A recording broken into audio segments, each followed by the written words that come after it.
Hello friends, मैं नीता भास्कर आप सभी लोगों का अपने यूट्यूब चैनल पर स्वागत करती हूँ और 20 क्वेश्चन कंप्लीट करेंगे। और वीडियो पसंद आए तो प्लीज लाइक शेयर कमेंट जरूर करिएगा। चैनल पे नए हैं तो सब्सक्राइब कर लें, बेल आइकन जरूर प्रेस कर लें जिससे नई वीडियो की नोटिफिकेशन आपको मिलती रहे। तो चलिए शुरू करते हैं बिना देरी किए हुए। और इसके साथ साथ प्रैक्टिस सेट, सॉल्व पेपर और जो लेक्चर वीडियो हैं उसे जरूर देखते रहें अपनी अच्छी तैयारी के लिए। और सेल्फ स्टडी भी जरूर करें। ठीक है, चलिए शुरू करते हैं। और फर्स्ट क्वेश्चन है, भारतीय सर्वोच्च न्यायालय में तदर्थ न्यायाधीशों की नियुक्ति तदर्थ न्यायाधीश जो नियुक्त किए जाते हैं कब नियुक्त किए जाते हैं। ए है कतिपय न्यायाधीश लंबे अवकाश पर जब चले जाते हैं, या बी है न्यायालय में लंबी जो मुकदमे होते हैं उनकी संख्या में जब अधिक वृद्धि हो जाती तब, या अस्थायी नियुक्ति के लिए कोई उपलब्ध नहीं होता तब, या न्यायालय का कोई भी सत्र गठित करेगा जो या चालू करने के लिए न्यायाधीशों का जब कोरम उपलब्ध नहीं रहता। राइट ऑप्शन जो है डी हो जाएगा। देखिए, भारतीय संविधान के अनुच्छेद 127 के अंतर्गत यदि किसी समय उच्चतम न्यायालय के क्षेत्र सत्र को आयोजित करने या चालू रखने के लिए उस न्यायालय के न्यायाधीशों की गणपूर्ति जो होती है, कोरम प्राप्त न हो, तो भारत का मुख्य न्यायमूर्ति राष्ट्रपति की पूर्व सहमति से और संबंधित उच्च न्यायालय के मुख्य न्यायमूर्ति से परामर्श करने के पश्चात किसी उच्च न्यायालय में ऐसे न्यायाधीश को जो कि उच्चतम न्यायालय का न्यायाधीश होने के लिए अर्हता रखता हो, को तदर्थ न्यायाधीश के रूप में नियुक्त करने के लिए लिखित रूप से अनुरोध कर सकता है। ठीक है, ऑप्शन डी। नेक्स्ट है, निम्नलिखित में से कौन से वक्तव्य भारत के सुप्रीम कोर्ट के लिए सही नहीं है। अपने उत्तर का चयन करें नीचे कूट से। उसके पास भारत के किसी भी न्यायालय की अपील सुनने का अधिकार है। दूसरा है, उसके पास केवल परामर्शकारी सहायता देने की शक्ति है। तीसरा है, और राष्ट्रपति द्वारा पूछे गए प्रश्न या कानून के संबंध में।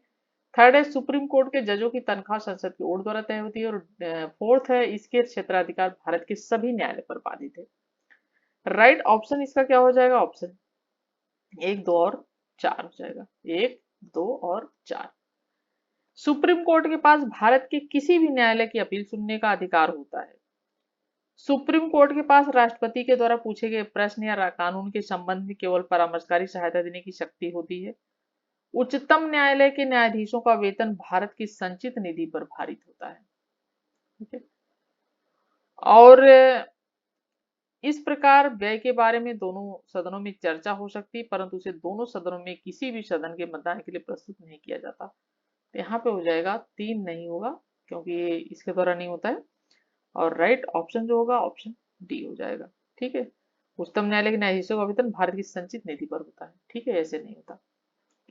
नेक्स्ट है, निम्नलिखित में से कौन सा एक समवर्ती सूची का विषय है। पुलिस, आपराधिक मामले, रेडियो दूरदर्शन, वैदेशिक मामले। राइट ऑप्शन यहाँ पे क्या हो जाएगा? ऑप्शन बी हो जाएगा, आपराधिक मामले।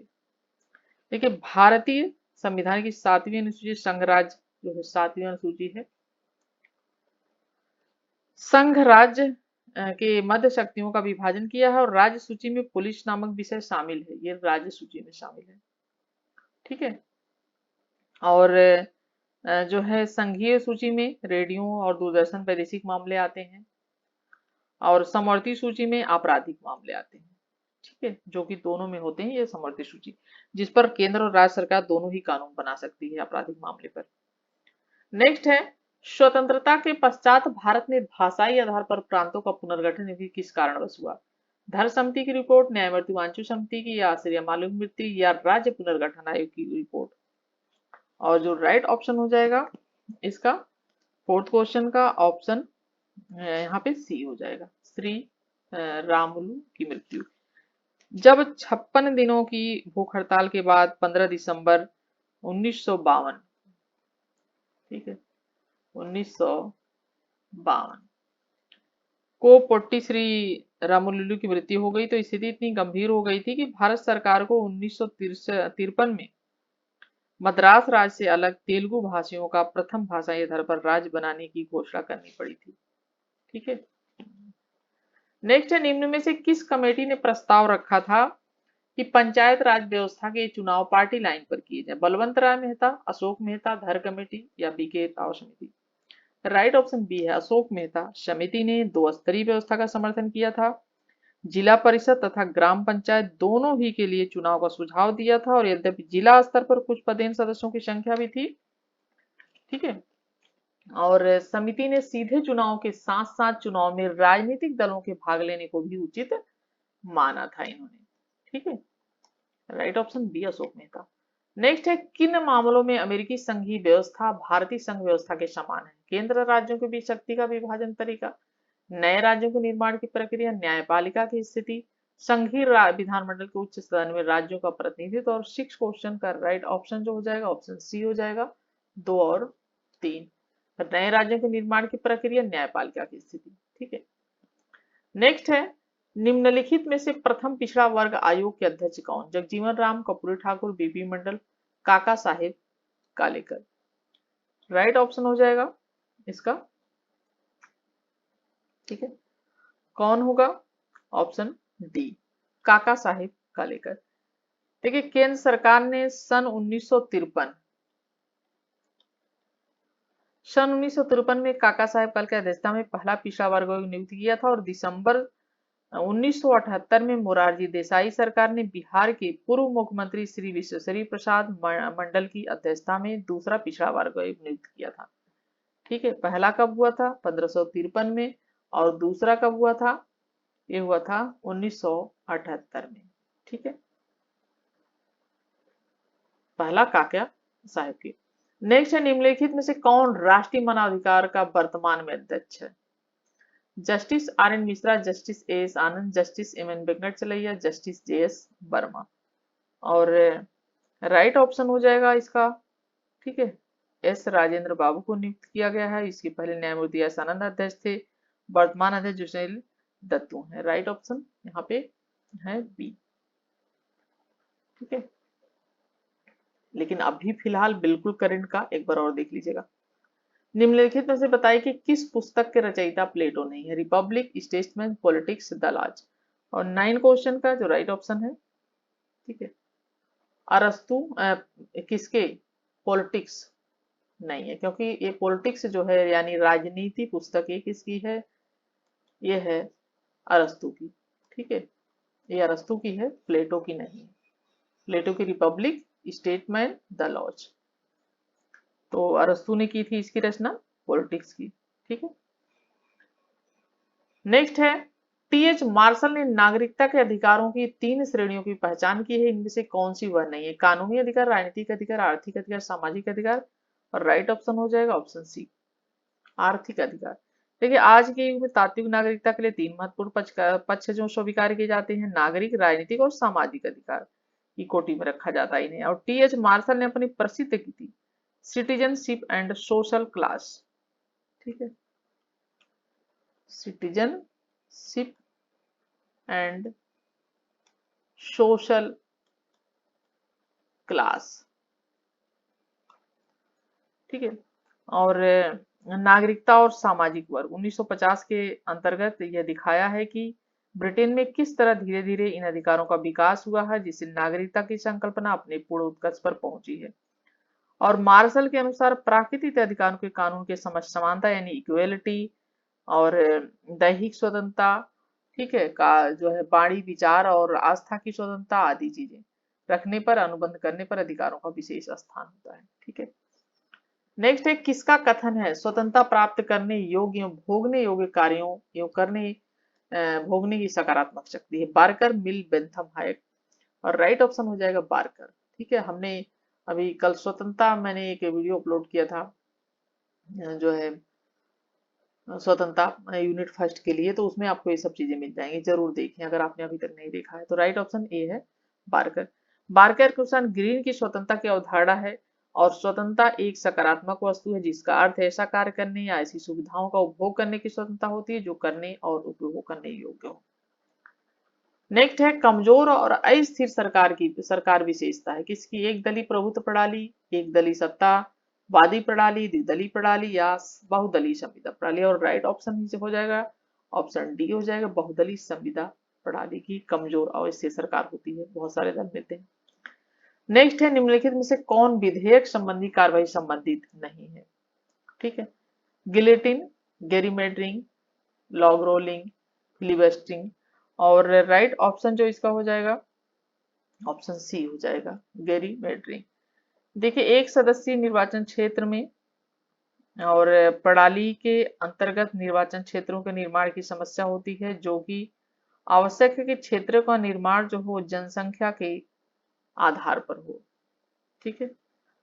और बहुधा ऐसा होता है कि स्थानों के पुनर्वितरण के समय सत्तारूढ़ दल जो होते हैं और राज्य को विभक्त करता है जो कि स्वयं अधिक से अधिक लाभ उठा सके।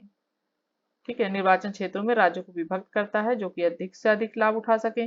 और इस उपाय को सर्वप्रथम संयुक्त राज्य अमेरिका में गैरी मेडलिंग, ठीक है, इनके गवर्नर थे एल्जिड गैरी। कौन थे ये? एल्डिज गैरी। ठीक है, एल्डिज गैरी थे और इन्होंने 1812 में प्रयोग किया था, तब से उन्हीं के नाम पर इसको गैरी मेडरिंग, ठीक है, इनको कहा जाता है गैरी मेडरिंग। ठीक है, एक बार इंग्लिश में भी लिख देती हूँ, नाम में थोड़ा सा अंतर हो जाता है कई बार। ठीक है, और गैरी मेडरिंग को कहा जाता है। ठीक है, और फिलिबस्टरिंग, गिलेटिन तथा लॉन्ग रोलिंग का संबंध विधेयक संबंधी कार्रवाई से है इनका। ठीक है, विधेयक संबंधी कार्रवाई से। नेक्स्ट है, इनमें से किससे थॉमस हेयर का नाम संबंधित है? मार्क्सवादी, न्याय की मांग, अनुपातिक प्रतिनिधि, आतंकवाद। और हमने ये भी क्वेश्चन बहुत बार पढ़ लिया है, राइट ऑप्शन यहाँ पे सी हो जाएगा, अनुपातिक प्रतिनिधित्व। ठीक है, अनुपातिक समानुपातिक प्रतिनिधित्व प्रणाली में जो है अल्पसंख्यकों को उचित संख्या में अनुपात में उचित प्रतिनिधित्व मिल जाता है। और सन 1851 में इंग्लैंड में थॉमस हेयर ने, सन 1851 में, सन में इसलिए लिख देती हूँ क्योंकि देखिए सन बहुत पूछता है अब। ठीक है, और इंग्लैंड के थॉमस हेयर ने यह योजना प्रस्तुत की थी और जो कि आनुपातिक प्रतिनिधित्व के नाम से प्रसिद्ध है। नेक्स्ट है, इनमें से कौन अल्पसंख्यक प्रतिनिधि संबंधित है? जेएस मिल, लॉक, जॉन स्टीन, हॉब्स। और 15 क्वेश्चन, और राइट ऑप्शन इसका हो जाएगा ऑप्शन ए, जेएस मिल। ठीक है, जेएस मिल जो है वो इससे संबंधित है। ठीक है, और नेक्स्ट, आनुपातिक प्रतिनिधित्व प्रणाली को ही कहा जाता है, क्या कहा जाता है? एकल संख्यमणि मत प्रणाली, सूची प्रणाली, आंतरिक प्रणाली। ठीक है, और उपरोक्त में से कोई नहीं। राइट ऑप्शन हो जाएगा ऑप्शन यहाँ पे, ठीक है, सी, आंतरिक प्रणाली। देखिए, एकल संक्रमण मत प्रणाली में प्रत्येक उम्मीदवार को निर्वाचित होने के लिए मतों की संख्या एक निश्चित संख्या प्राप्त होनी करनी पड़ती है। ठीक है, और मतों की इस संख्या को निकालने के प्रायः दो सूत्र काम में आते हैं और ठीक है, और लाए जाते हैं। और प्रथम सूत्र अनुपातिक प्रतिनिधित्व के प्रवर्तक जो हेयर, अभी हमने बात की, और इसे यांद्रे ने 1855 में पहले पहल डेनमार्क में लागू किया था। ठीक है, और ठीक है, और दूसरा सूत्र है डूब द्वारा जो प्रतिपादित किया गया है, डूब जो है ये प्रतिपादित सूत्र निश्चित मत संख्या निकाली जाती है। ठीक है, और यहाँ पे जो राइट ऑप्शन हो जाएगा ऑप्शन इसका सी हो जाएगा, आंतरिक प्रणाली। ठीक है, आनुपातिक प्रतिनिधित्व प्रणाली को ही क्या कहा जाता है? आंतरिक प्रणाली भी से कहा जाता है, जो हियर ने जो है इसको दिया गया था इसके द्वारा, और पहले पहले 1855 में डेनमार्क में लागू हुआ था। ठीक है, नेक्स्ट है, एक सदस्य निर्वाचन क्षेत्र का अर्थ है एक ही प्रत्याशी चुनाव लड़ सकता है, प्रत्याशी निर्विरोध चुना जाता है, या सी है प्रत्येक प्रत्याशी चुनाव लड़ सकते लेकिन एक प्रत्याशी चुना जाता है। 17 क्वेश्चन का जो राइट ऑप्शन हो जाएगा ऑप्शन सी हो जाएगा, एक प्रत्याशी चुनाव लड़ सकते हैं लेकिन एक प्रत्याशी ही चुना जाता है, अनेक प्रत्याशी चुनाव लड़ सकते हैं लेकिन एक प्रत्याशी चुना जाता है। ठीक है, और इसका मतलब है कि समूचे देश में जितने विधानसभा के लिए सदस्य चुनने होते हैं उतने ही प्रादेशिक निर्वाचन क्षेत्रों में उन्हें बांट दिया जाता है, और प्रत्येक निर्वाचन क्षेत्र में मतदाता एक प्रतिनिधि का चुनाव कर सकते हैं। नेक्स्ट है, बहुसदस्यीय निर्वाचन प्रणाली एक सदस्यीय प्रणाली से अच्छी मानी जाती है क्योंकि यह कमजोर वर्ग के प्रत्याशियों को चुनाव लड़ने का अवसर प्रदान करती है, इसमें मध्यावधि चुनाव से बचा जा सकता है, यह स्थिर सरकार सुनिश्चित करती है। और डी है, प्रतिनिधि चुनाव करने में यह जनता को अधिक स्वतंत्रता प्रदान करती है। 18 क्वेश्चन का जो राइट ऑप्शन हो जाएगा, ऑप्शन हो जाएगा ए, यह कमजोर वर्ग के प्रत्याशियों को चुनाव लड़ने का अवसर प्रदान करती है, क्योंकि बहुसदस्यीय जो है निर्वाचन प्रणाली एक सदस्यीय प्रणाली से अच्छी मानी जाती है। और ठीक है, और देखिए यह बेहतर प्रतिनिधित्व का प्रावधान करती है, एक सदस्यीय निर्वाचन का गुण है इसमें। विभिन्न हितों और व्यवसायों को अपनी शक्ति के अनुपात में प्रतिनिधित्व प्राप्त हो सकता है, क्योंकि अधिकांश मामलों में सानुपातिक प्रतिनिधित्व प्रणाली लागू किया जाता है। दूसरी बात यह भी कहा जाता है कि बहुसदस्यीय निर्वाचन क्षेत्रों में विशेष हितों की अपेक्षा सामान्य हितों का प्रतिनिधित्व होता है। ठीक है, तो राइट ऑप्शन हो जाएगा ये। नेक्स्ट है, निम्न में से किस देश में अध्यक्षात्मक प्रणाली की सरकार है? ग्रेट ब्रिटेन, संयुक्त राज्य अमेरिका, जापान, चीन। और 19 क्वेश्चन का जो राइट ऑप्शन हो जाएगा, ऑप्शन बी हो जाएगा। ठीक है, यहाँ पे ऑप्शन बी हो जाएगा। और जैसा कि अध्यक्ष या राष्ट्रपति शासन शक्तियों के पृथककरण के सिद्धांत पर आधारित है, और प्रमुख कार्यकारी राष्ट्रपति राष्ट्रसंघ का वास्तविक जो है अध्यक्ष होता है। ठीक है, और वह लोगों द्वारा प्रत्यक्ष या अप्रत्यक्ष रूप से निश्चित अवधि के लिए चुना जाता है तथा विधायिका के प्रति उत्तरदायी नहीं होता है, और किंतु महायोग की प्रक्रिया द्वारा उसे पद से हटाया जाता है यहाँ भी। और यह प्रणाली निम्नलिखित देशों में है, जैसे संयुक्त राज्य America, Brazil, Argentina, Chile, Mexico, Philippines, दक्षिण कोरिया आदि में है। नेक्स्ट है, संसदात्मक और अध्यक्षात्मक शासन में सरकारों के वर्गीकरण आधार हैं। केंद्र राज्य संबंध, विधायिका और कार्यपालिका का संबंध, कार्यपालिका और न्यायपालिका का संबंध। उपरोक्त सभी 20 क्वेश्चन और last question right option B हो जाएगा, विधायिका और कार्यपालिका का संबंध। तो संसदीय व अध्यक्षात्मक शासन प्रणाली में अंतर, प्रमुख आधार, कार्यपालिका और व्यवस्थापिका का शक्तियों का आपसी जो संबंध है वो होता है। ठीक है, राइट ऑप्शन यहाँ पे बी हो जाएगा। और आशा करती हूँ वीडियो पसंद आई होगी, पसंद आई तो लाइक शेयर कमेंट जरूर करिएगा, चैनल पे नए सब्सक्राइब कर लें। Thank you for watching video.